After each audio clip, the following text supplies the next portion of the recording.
దేవాలయ నిర్వహణ జరిగేటప్పుడు భగవంతుడికి సంబంధించినటువంటి ప్రతి ఒక్క అంశాన్ని మనం ఆయన నైవేద్యం కానీ, ఆయన యొక్క పూజా విధానం కానీ, ఆయనకి ఏర్పడినటువంటి సొమ్ముని మనం ఎలాగా వాడాలి, ఎలా స్వామివారికి నివేదించాలి అన్నదానికి ఒక కోయిల్ ఒழுగు అని ఏర్పరిచారు. ఆ కోయిల్ ఒழுగులో భాగంగానే తిరుమల తిరుపతి దేవస్థానంలో పెద్ద జియంగారు, చిన్న జియంగారు వ్యవస్థ ఇన్ని వందల సంవత్సరాలుగా నడుస్తున్నది. అది ఒక పరంపరాగతమైనటువంటి సంస్థ. ఈ పరకామణికి కూడా పర్యవేక్షకుడుగా ఒక ఆయన ఉన్నారు. ఆయన మీద ఒక ఆరోపణ వచ్చింది. అది ఆరోపణ వెలుగు చూసినప్పుడు దాన్ని ఎలా పరిష్కరించాము, దానికి ఇంకొకసారి అలా జరగకుండా చూడడానికి ఏమి చర్యలు తీసుకున్నాము, అలాంటి ఒక కార్యక్రమం జరిగినప్పుడు, ఒక తప్పు జరిగినప్పుడు దాన్ని సరిదిద్దే ప్రయత్నం ఏమైనా చేశామా, ఈజ్ దర్ ఎనీ అవేకనింగ్, దాని మీద మనం మేల్కొన్నామా అనేటటువంటి ప్రశ్నలు ఈ సంఘటనలు చూస్తే వస్తున్నాయి. ఇది నేను భక్తులందరినీ కూడా మీడియా మాధ్యమం ద్వారా ప్రార్థించేది, ఇది రాజకీయాలకు అతీతంగా చూడాలి. ఇది భగవంతుడికి సంబంధించినటువంటి అఖిలాండ కోటి బ్రహ్మాండ నాయకుడైన వెంకటేశ్వర స్వామి వారికి సంబంధించిన విషయం.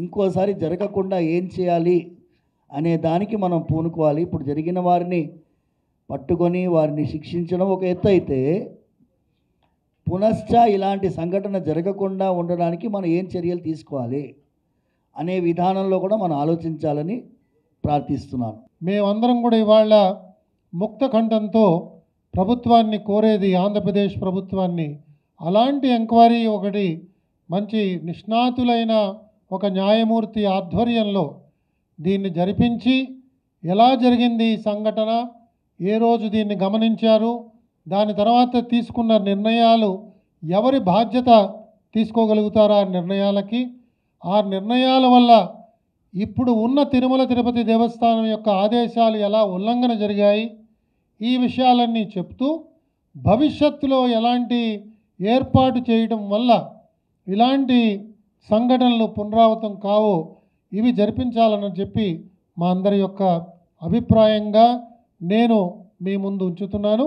స్వామివారి యొక్క ఆస్తుల గురించి, భక్తులు ఇచ్చే కానుకల గురించి వాదన చేస్తూ సమాజం యొక్క దృష్టిని దీని యందు ఆకర్షించడానికి ప్రయత్నం చేస్తున్న ధర్మకర్తల మండలి సభ్యుడి మీద ఈ విధంగా పౌర సమాజం నుంచి ఎవరో ఒకళ్ళు ఒత్తిడి తీసుకురావడం ఇది ఏమాత్రం కూడా సమంజసంగా లేదు. దీన్ని మేము అందరం కూడా గర్హిస్తున్నాం. అలాగే ఇతర ధర్మకర్త మండలి సభ్యులు కూడా దయచేసి దీని గురించి వెంటనే ఆలోచన చేసి ఒక ప్రత్యేకమైన బోర్డు సమావేశం గురించి కూడా అడగడంలో తప్పేమీ లేదు. దీని ఇంకా జాగ్రత్తగా ఆలోచన చేసి మున్ముందు ఇలాంటి సంఘటనలు జరగకుండా ఉండడానికి వారి అనుభవంతో వారు చెప్పవలసిన సూచనలు వారు టీటీడీ పరిపాలన విభాగానికి చెప్పొచ్చు. The information which we have got up to now is not complete. It is sketchy. Lot of places are missing. What I said, loopholes. Now the question is, until we get that, it's like a jigsaw puzzle. You have to put it all in order, and then you will take up accountability. Accountability cannot be taken up with partial information, because we need to, this is a complicated matter, or whatever has come so far makes it complicated. So what is it which is not there? People are doing their job. For example, why was the culprit left off? Which is very difficult to understand. He has been caught red-handed. The vigilance has reported. The police has its own system. Who failed in their duty? Why was he not caught? He did not stay in custody at all. So it's a very strange thing, which is unusual. ఎంతోమంది భక్తులు సరే ధనవంతులు అంటే వారికి తోచినంత పెద్ద ధనాన్ని దాన్ని వాళ్ళు హుండీలో వేయడం అదంతా జరుగుతున్నది.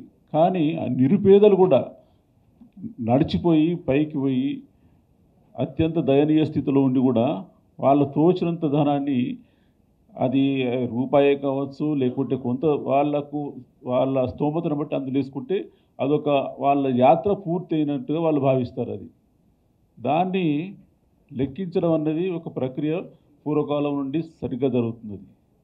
కానీ ఇందాక మనం ఆ వీడియోలో చూసినాం, అది ఆయన మామూలు లెక్క పెట్టే వ్యక్తి కాదు. అది అక్కడ కూర్చొని లెక్క రాస్తున్నాడు. అది అంటే ఎవరెవరి దగ్గర ఎంతెంత లెక్కించబడింది అన్ని కొన్ని క్రోడీకరించడం.